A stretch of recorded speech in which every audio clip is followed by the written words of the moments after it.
زمونږ او د ستاسو د روزې مسایلې بلکې زمونږ او د ستاسو روزې لنډه تنګه وي یا مونږ ته پریشانۍ ډېرې زیاتې وي یا زمونږ لارې بندې وي د دې دریو واړو حل درته زه نن ښیمه یو اسانه وظیفه درته ښیم هغه وظیفه چې رسول الله صلی الله علیه وسلم مبارک مونږ ته راکړې ده هغه اسانه وظیفه درته ښیمه که دا وظیفه هر یو انسان کوي نو الله جل جلاله به ټولې بند لارې ازادي کړي څونه پریشانۍ ورته تمامې پریشانۍ به الله تعالی ختمې کړي او الله به ورته داسې بسیاره روزي ورکوي چې د انسان په وهم ګمان کې نه هغه وظیفه څه ده دا د ابو داود شریف حدیث دی رسول الله صلی الله علیه وسلم مبارک فرمایي من لزم الاستغفار کم یو انسان چې همیشه د پاره استغفار وي یعنی کم یو انسان په استغفار ویلو باندې همیشه والی کوي نو الله جل جلاله به د انسان ته درې قسمونه انعامونه ورکوي یو قسم انعام یې دا دی چې الله جل جلاله به د دې بنده تمام بند لارې ازادي کړي دویم انعام یې دا دی چې د تمامو غمونو نه دې ته وي هم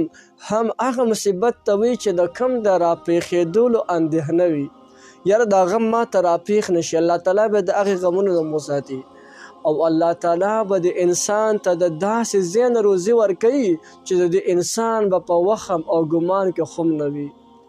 واقع چې دا د ابو داود شریف صحیح حدیث نه ثابت دی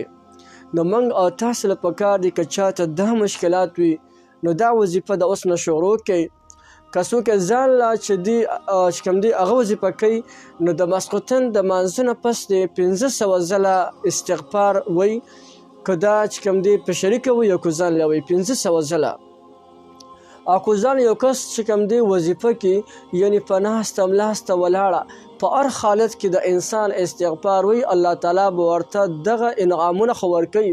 بند لاره ازادېدله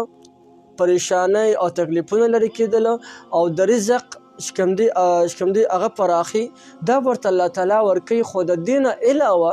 نور هم په دې کې ډېر زیات فواید دي کم انسان چې دا